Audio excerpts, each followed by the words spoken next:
शुक्ला जी नमस्कार, बहुत स्वागत है आपका मेरे शो में। नमस्कार मनिंदर जी। सर गांधी परिवार ने राहुल गांधी को कहाँ से लड़ाना है इस पर इतना बड़ा ड्रामा किया, इतनी गोपनीयता बरती।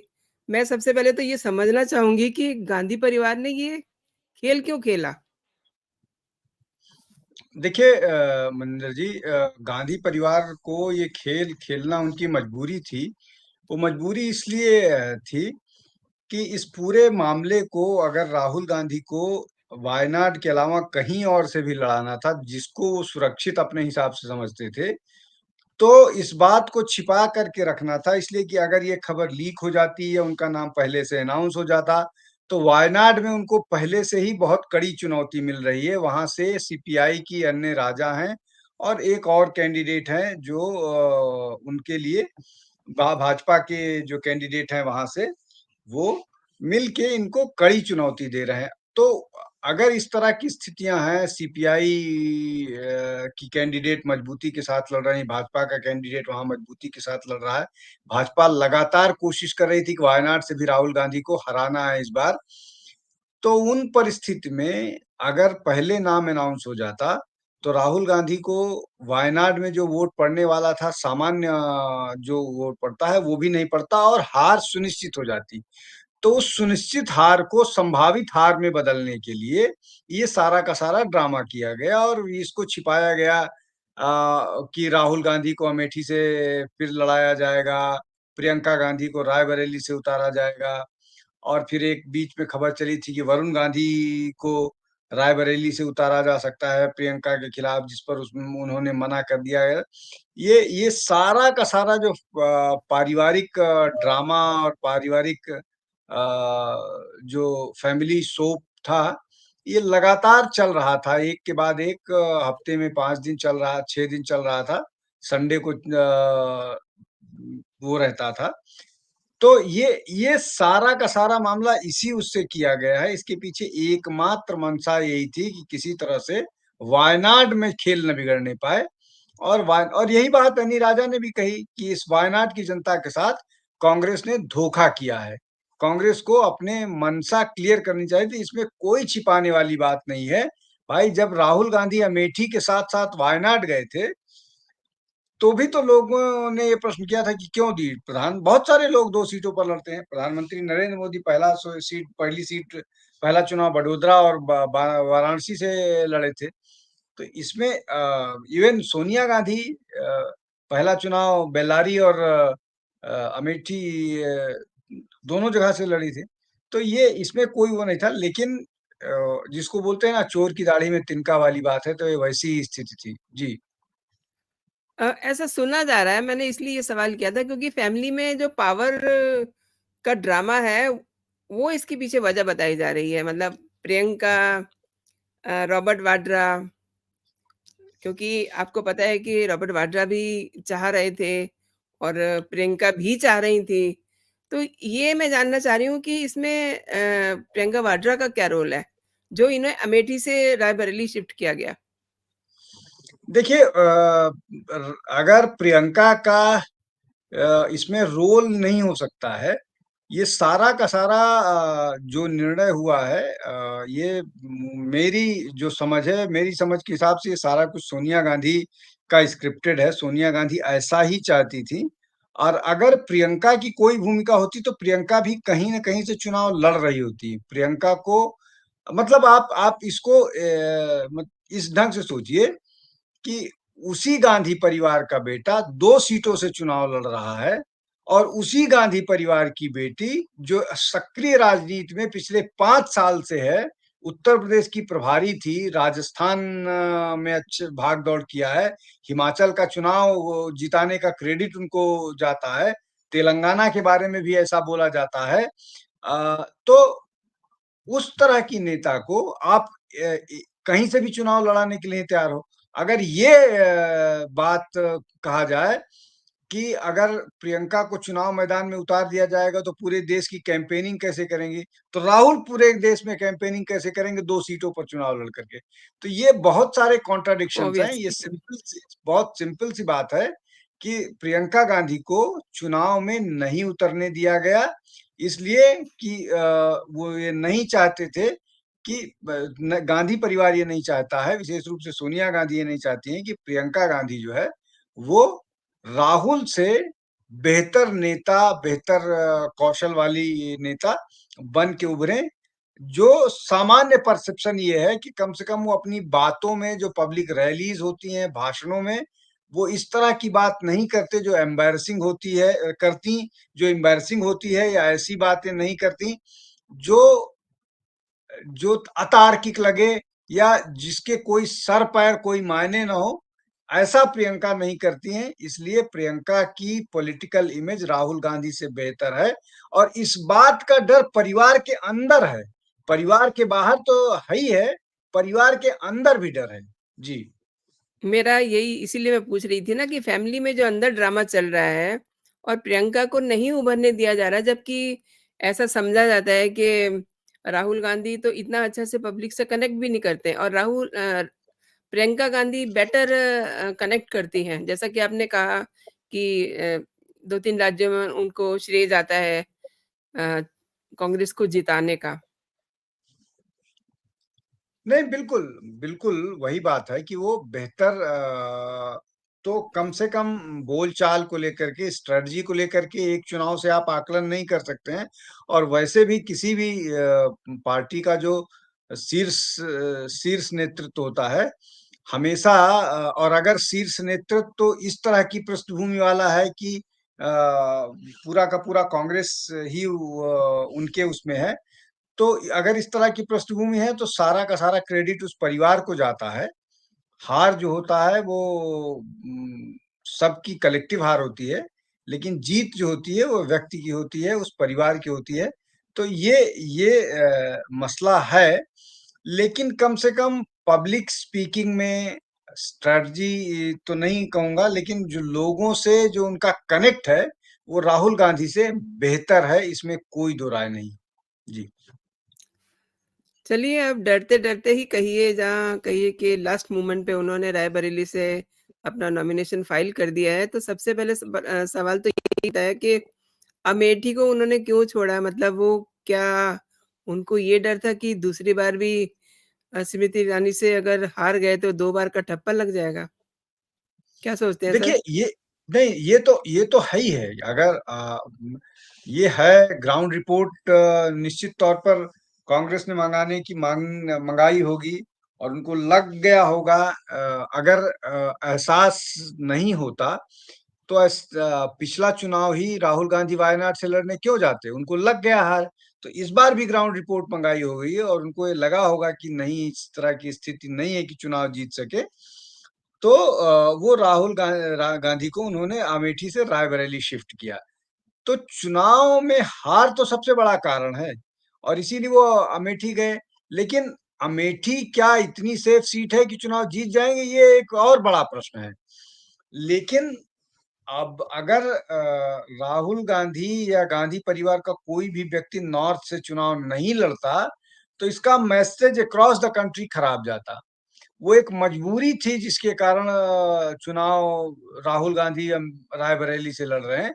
अब इसमें ये बोला जाएगा कि प्रियंका को क्यों मैदान में नहीं उतारा गया। सिर्फ प्रियंका को इसलिए मैदान में नहीं उतारा गया कि प्रियंका उतारती और अगर वो जीत जाती तो उसी समय राहुल गांधी के नेतृत्व पर प्रश्न चिन्ह लगता और राजनीतिक कैरियर राहुल का वहीं पर खत्म हो जाता, समाप्त हो जाता। ये एक बड़ा संकट है जिसको अभी गांधी परिवार ने इस संकट को सबके सामने आने से बचा लिया, एवर्ट कर लिया है ये सिचुएशन। जी। सर, ये तो आप भी समझ रहे होंगे कि प्रियंका भी चाहती थी चुनाव लड़ना और रॉबर्ट वाड्रा भी चाह रहे थे। वो तो बल्कि दूसरी पार्टीज़ को कह रहे थे। एक न्यूज़ एजेंसी को उन्होंने, आपको पता ही है कि उन्होंने एक इंटरव्यू भी दिया था। तो अमेठी को इन्होंने शर्मा जी को क्यों सौंप दिया?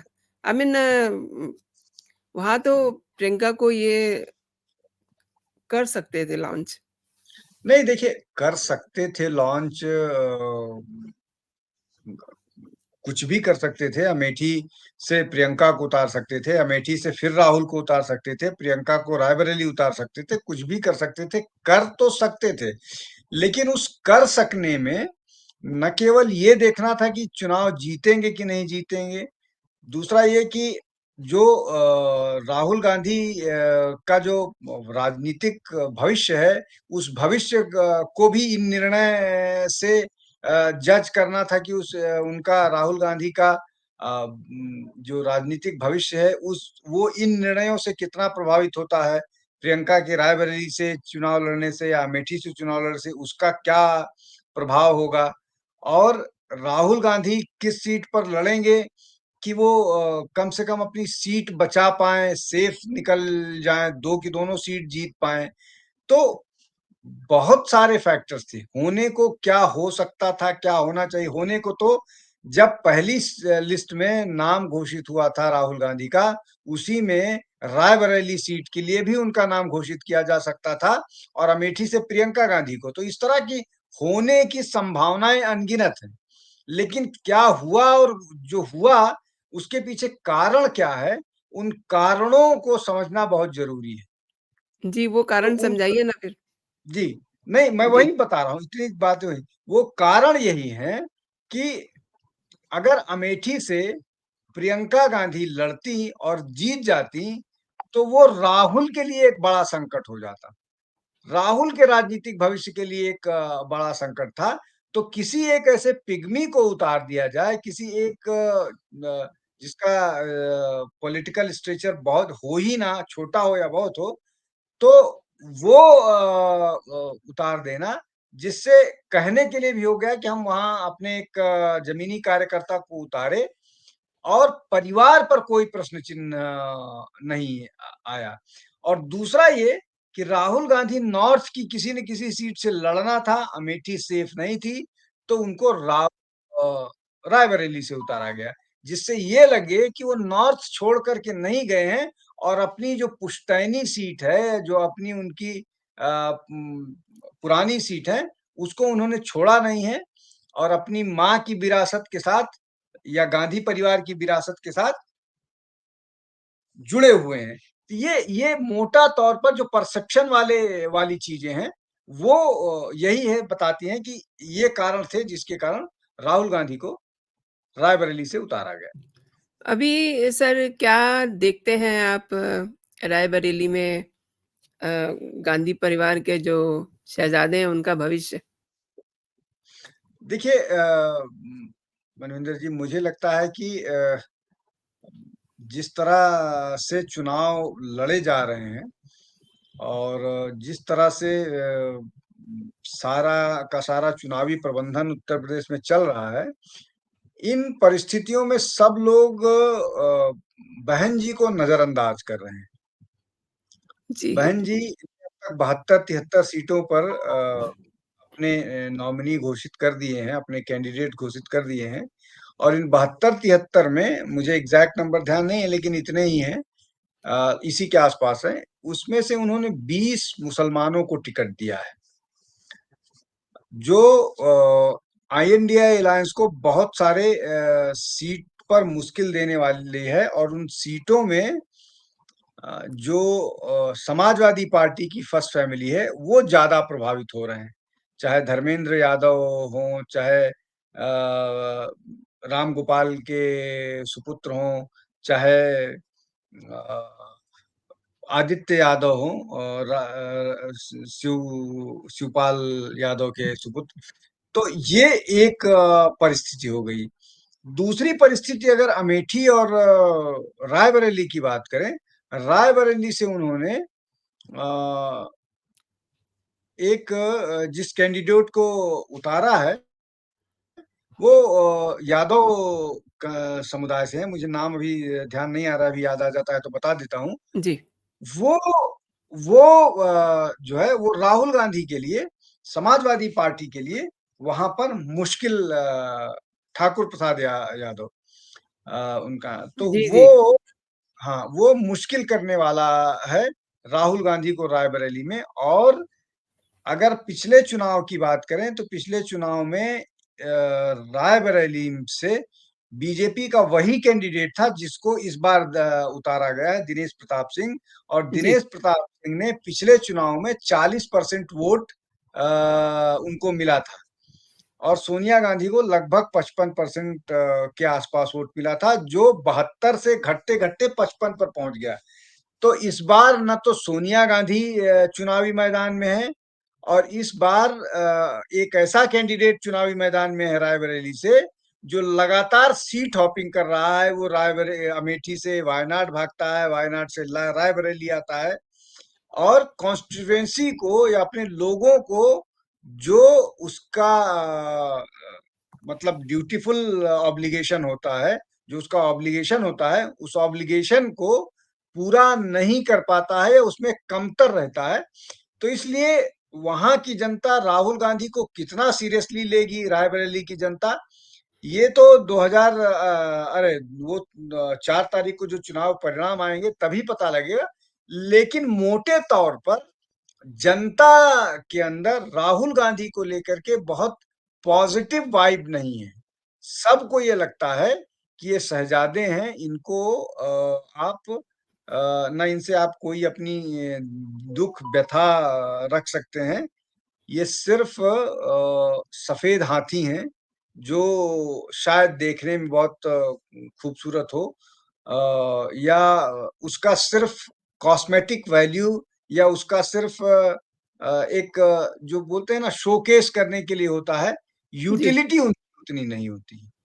जो आज के समय में जनता की प्रायोरिटी है कि जनता को उनके प्रतिनिधि के द्वारा जो सुविधाएं हैं वो डिलीवर होना चाहिए।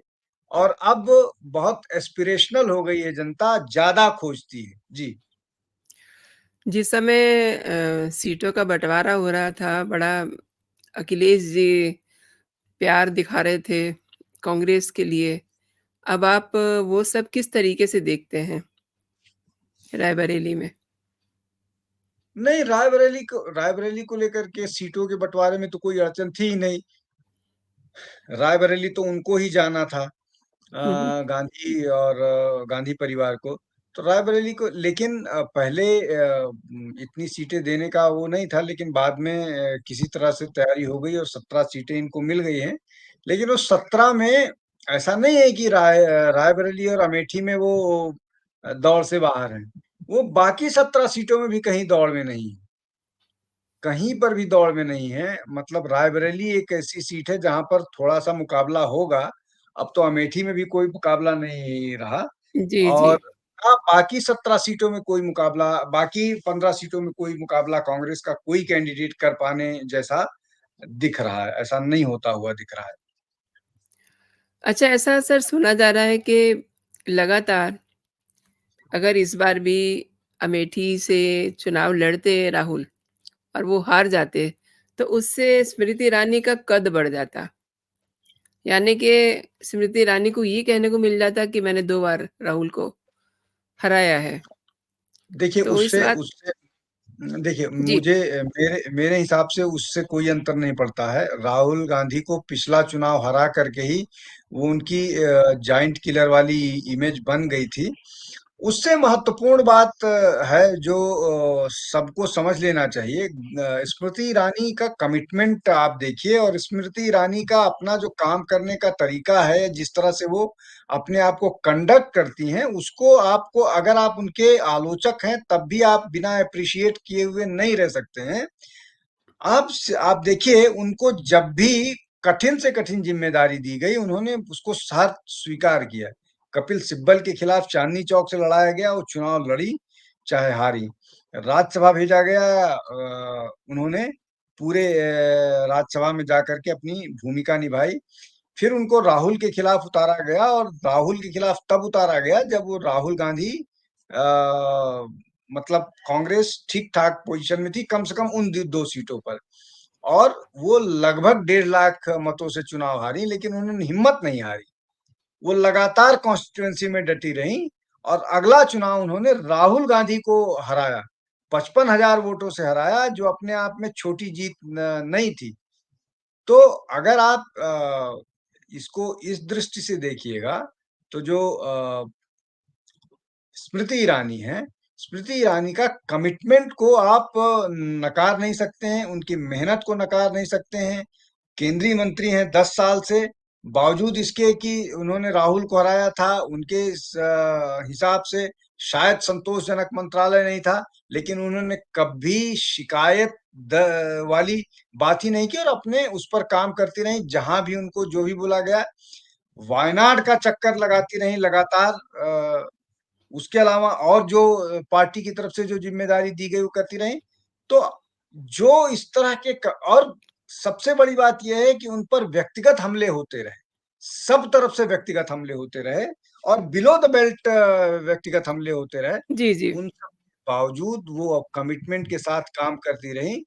इस तरह के कार्यकर्ता को अगर आप पार्टी के स्तर से देखें, किस तरह का कार्यकर्ता जो होता है, वो वो सफल जरूर होता है। और मुझे लगता है कि ये कमिटमेंट ही है स्मृति ईरानी का जो उनको सफल बनाया है। और अगर इस बार भी राहुल गांधी चुनाव लड़ते तो इस बार स्मृति ईरानी का जो विक्ट्री मार्जिन है वो बढ़ता ही बढ़ेगा ही। जी।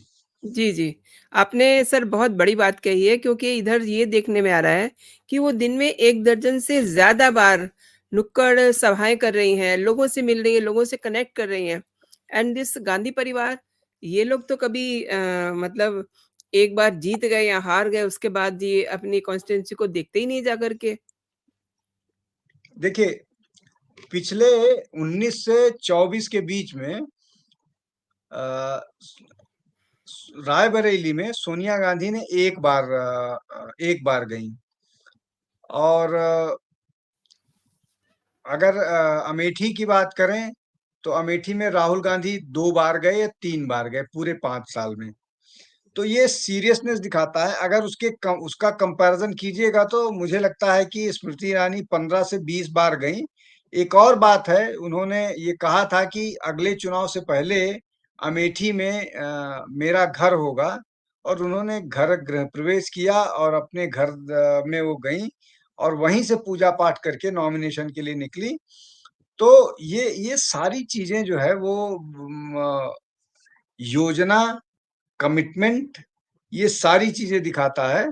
आपका कितना संपर्क है, आप जनता से, अपने लोगों से कितना जुड़े हुए हैं, वो सारी चीजें दिखाता है। और यही है जो आपकी जीत हार में बहुत बार निर्णायक साबित होते हैं।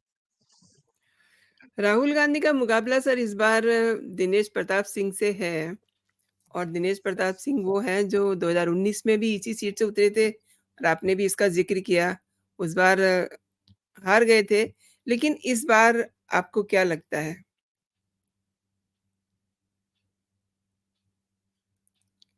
आप माइक सर खोलिए, माइक बंद है आपका, माइक म्यूट है आपका।